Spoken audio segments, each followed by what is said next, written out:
This is a lecture on 9-1, testing the difference between two means z-test. So just like previous chapter, just like chapter 8, chapter 9 talks about hypothesis testing.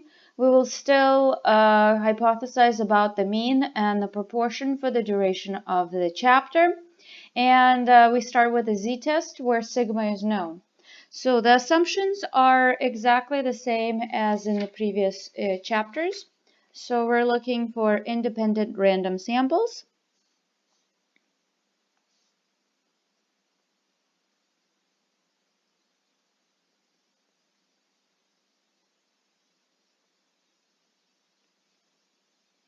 And sigma is known. Remember, sigma is a population standard deviation. So the test that we'll be running for the z-test, for 9-1 is a z-test, meaning we are interested in a two-sample z-test. The difference between chapter 9 and chapter 8 is in chapter 9 we now introduce two samples. So what we want to do is we want to be able to compare men versus female, or right versus left, or pick any two samples. The test statistic that is given to us in this section, so this is your test statistic. This is the actual formula that is programmed under the two-sample z-test in your calculator. The z is given by x1 bar minus x2 bar minus mu1 minus mu2 divided by the square root of sigma 1 squared over n1 plus the sigma 2 squared over n2, and all of this is under a radical. Remember, now you have to separate sample 1 versus sample 2. This is something that you're going to be doing on individual examples. Remember, sample 1 will have its x1, so sample mean.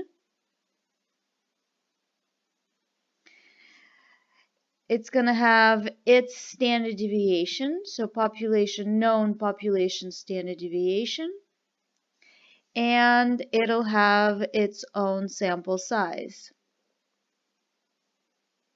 Those will be labeled with sub 1. Sample number 2 will have its sample mean,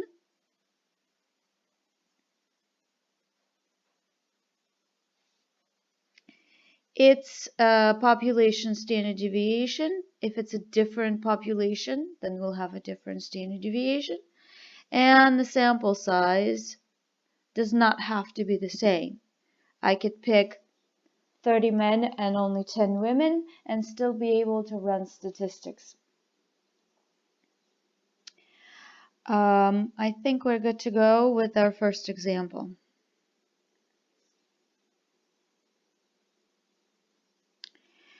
A study using two random samples of 35 people each found that the average amount of time those in the age group of 26 to 35 years spent per week on leisure activities was 39.6 hours, and those in the age groups of 46 to 55 years spent 35.4 hours. Assume that the population standard deviation of those in the first age group found by previous studies is 6.3 hours, and the population standard deviation of those in the second group found by previous studies was 5.8 hours. At alpha of 0.05, can it be concluded that there is a significant difference in average time each group spends on leisure activities? So, I'd like to outline this word significant because it's not that the difference is significant, but the test is, meaning at alpha of 0.05, we found statistical significance. So I will talk about this word as we write down the final sentence. The first thing that we need to figure out is what this problem is actually talking about and how do I separate the samples and label everything properly. So a study using two random samples of 35 people each are comparing the leisure activities hours. And what I have is I have two groups. The first age group is 26 to 35 years old. This is going to be my sample 1.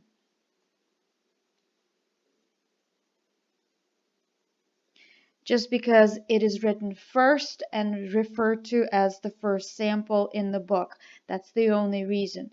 You could easily relabel this, and you just have to adjust for knowing which one you labeled as the first, which one you label as the second. The second one in the book is 46 to 55 years. And this I'll call sample 2. So that means that everybody who belongs to 26 to 35 years of age are going to be labeled as sub 1. Everybody who's 46 to 55 years will be labeled as sub 2. The first number that they gave us is the fact that each sample has 35 people. That means that n sub 1 is equal to 35 and n sub 2 is equal to 35. This number does not have to be the same in order to run statistics. Now, they also gave me the average. Average was 39.6 for the first group and 35.4 for the second group. So I will label this x bar 1 is going to be 39.6 and then x bar 2 will be 35.4. Now, then they refer to this as the first age group versus the second age group. So the 6.3 refers to the 26 to 35-year-old, and this is the population standard deviation. So they gave us a sigma 1 is 6.3, and they also gave me a sigma 2 at 5.8. That's this other number. Okay, so if you have the necessary statistics to run the test, you can actually go ahead and start running the test. This is a 2-sample mean, and let's set up the null and alternative hypothesis. So the null and alternative hypothesis for the 2-sample test, maybe I should include it right about here. The null and alternative hypothesis has to be mu1 is equal to mu2 and mu1 either not equal to, greater than, or less than mu2.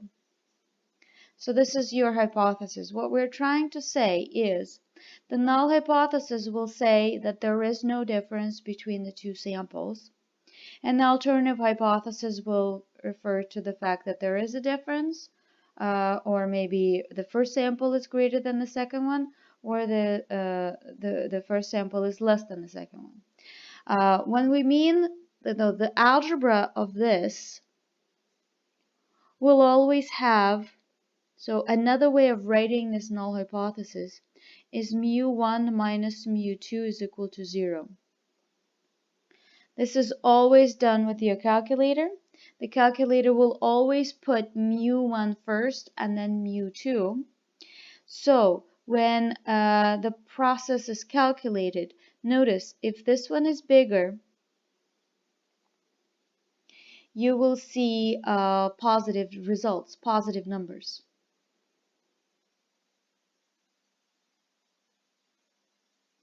If this one is bigger, then you will see negative numbers.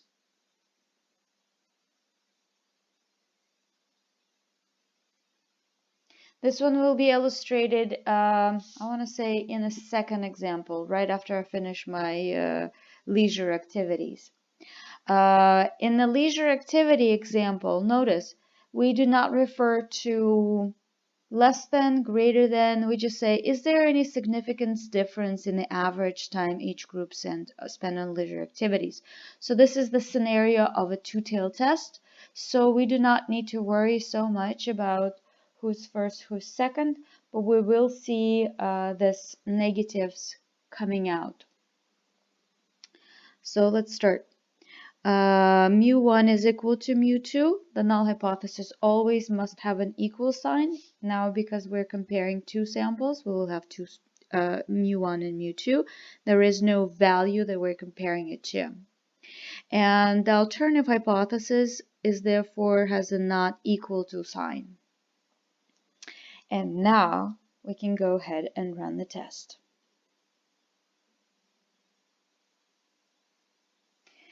Under your stat button,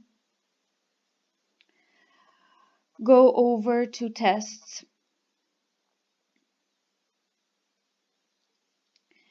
Because sigma is known and you have two samples, what you're looking for is a two-sample z-test.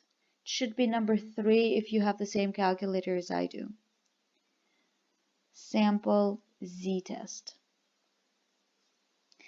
If you click on this, it's going to ask you, are you using data or are you using stats? So if you are given the statistics, just like in this problem, you will choose the stats button. And then it's ask you for the standard deviation. It labels it exactly the same way. Sigma 1, I will label as, I will give it a value at 6.3. Sigma 2, I will give a value of 5.8. The x bar 1, meaning the sample mean of the first one, is 39.3.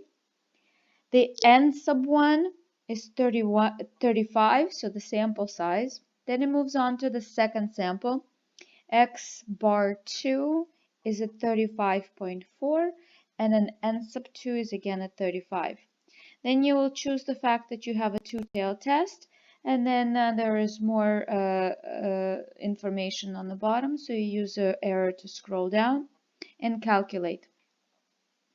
The calculator will spit out two important pieces of information: the z-score, 2.69, and a p-value, which is given to you at 0.007.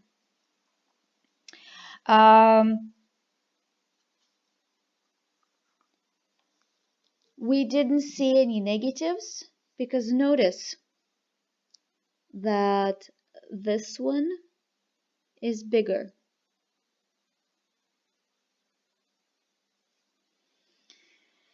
If the first sample is bigger and this one's smaller. So if you take 39.6 minus 35.4, because the calculator will always do whatever you called first sample minus whatever you called second sample. So 39.6 minus 35.4 is a positive number. If that's a positive number, everything sort of comes out as positive. What you're going to do is you look at this p-value. The p-value can then be compared to an alpha that is given to me within the problem, which is a 0.05. It is a two-tailed test.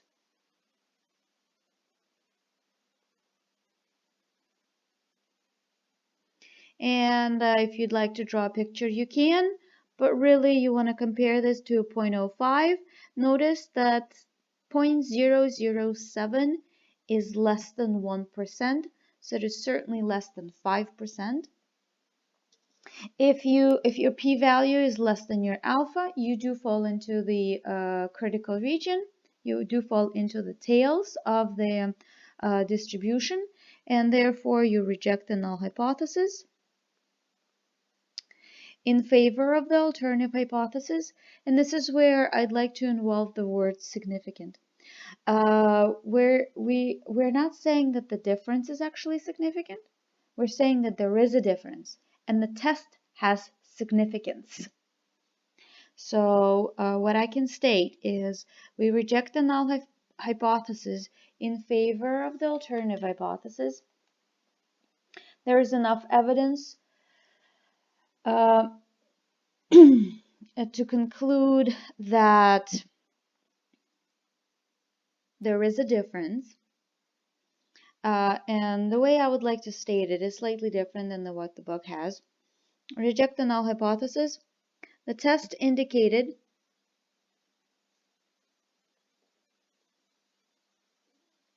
Statistical significance.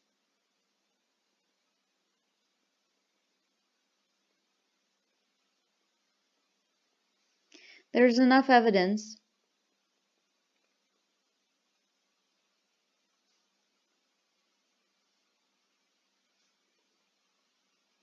to state that the leisure activities, leisure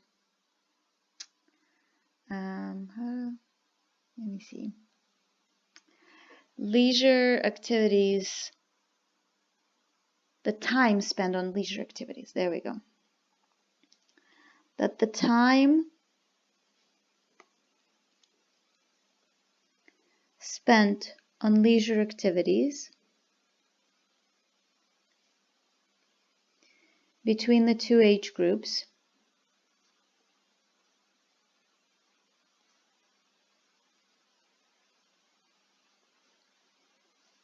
appear to be different.